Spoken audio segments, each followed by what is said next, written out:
אוכלוסיות וקבוצות רבות בחברה מופלות לרעה, אך בקרב כל אלו הנשים הן הקבוצה המקופחת ביותר. על כן היום אני מקדיש את דבריי לזכויות הנשים בלבד.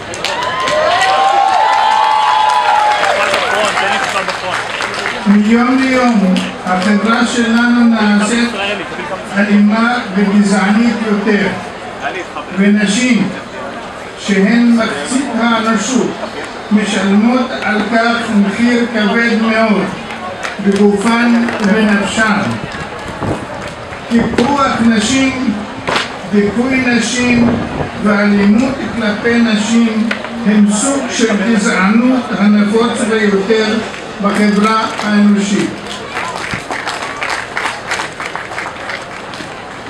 אנו מנהלים מאבקים הירואיים למען צדק חברתי, דמוקרטיה, הגנה על מולדת, חופש ביטוי, אך באותה עת אנו חיים בחברה שבה נשים נרצחות, נאנסות, מושפלות, מוטרדות ומופלות לרעה.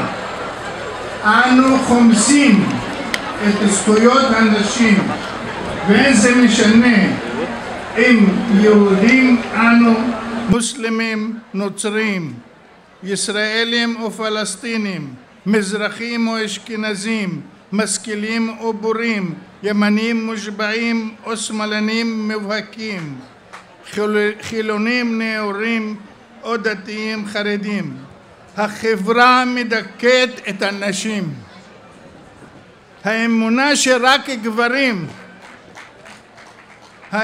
שרק גברים מסוגלים להעפיל אל פסגות המחשבה, ואילו נשים לעולם ידשדשו בארציות הגשמית, רווחת גם בקרב החברה הנאורה כביכול, לרבות אנשי רוח.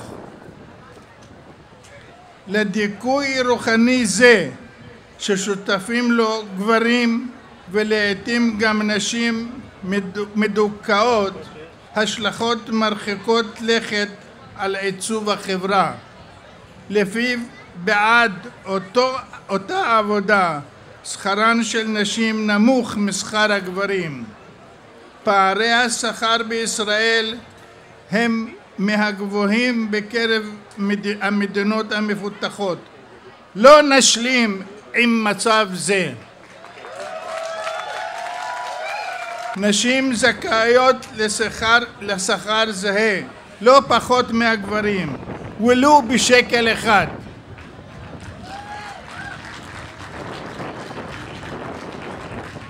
לפי מסורת הדיכוי לנשים מוקצה מקום מצומצם בהנהגת המדינה.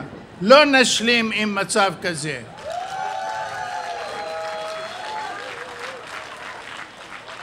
נשים אינן נופלות מגברים ביכולת ובכישורים שלהן כהוא זה, במדע, בחינוך, ברפואה, בפוליטיקה ובעסקים. נשים זכאיות לייצוג שווה בצמרת.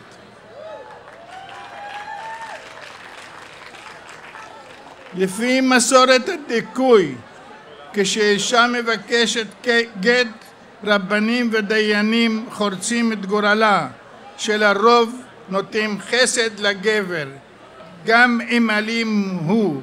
לא! יש להשתחרר מעיוות הדין המחפיר הזה. לפי מסורת הדיכוי, כשאישה מבקשת לבצע הפלה, היא נאלצת להתחנן לאישור אצל ועדה מיוחדת. לא.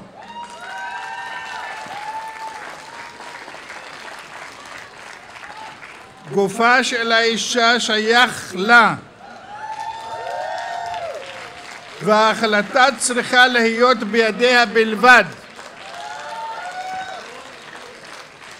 אישה אינה צלע מגופו של האדם, אלא יצור שלם ומקורי בבריאתו. גופה של אישה, נפשה ורגשותיה אינם רכושו של גבר.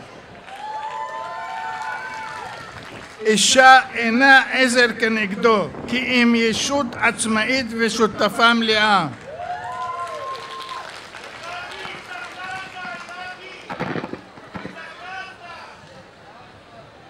נכון. חברה מזלזלת בנשים פוגעת במעמדן ומדירה אותן מהשיח הציבורי. היא חברה מפגרת, חברה חולה, נכשלת וחשוכה, שלעולם לא תזכה לפריחה מלאה חומרית ורוחנית.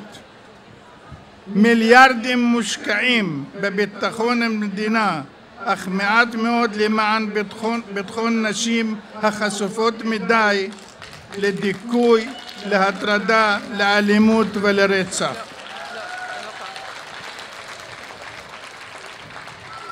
אפליית נשים משמעות אחת לה, ויתור על החברה, על תרומתן הענקית והמבורכת. כגבר אני רואה בנשים שותפות מלאות, משוש חיים וידידות אמת.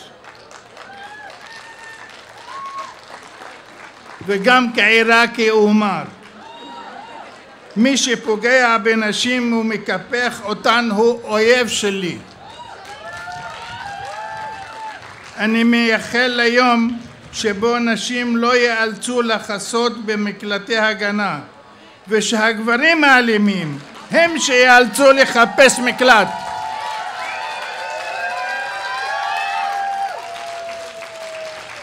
והוסיף גם כעיראקי, גבר שמשעבד אישה לא יכול להיות בן חורין.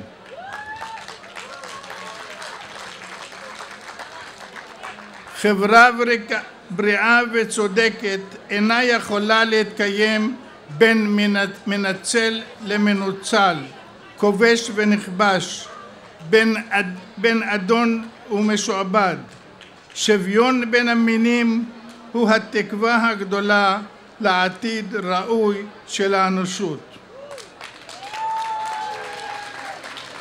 وإلى أخواتي وإخواني أقول لا يمكن أن تقوم قائمة لمجتمع صحي وصادق إن كان فيه طرف مستغل وآخر مستغل، طرف يحتل وآخر تحت الاحتلال، طرف يمارس دور السيد وآخر دور المستعبد. إن المساواة بين الرجال والنساء هي الأمل الكبير والوحيد لمستقبل أفضل للإنسانية جمعاء. خاج أوريم سميح ومع السلامة مع الجمهور العزيز. شكرا.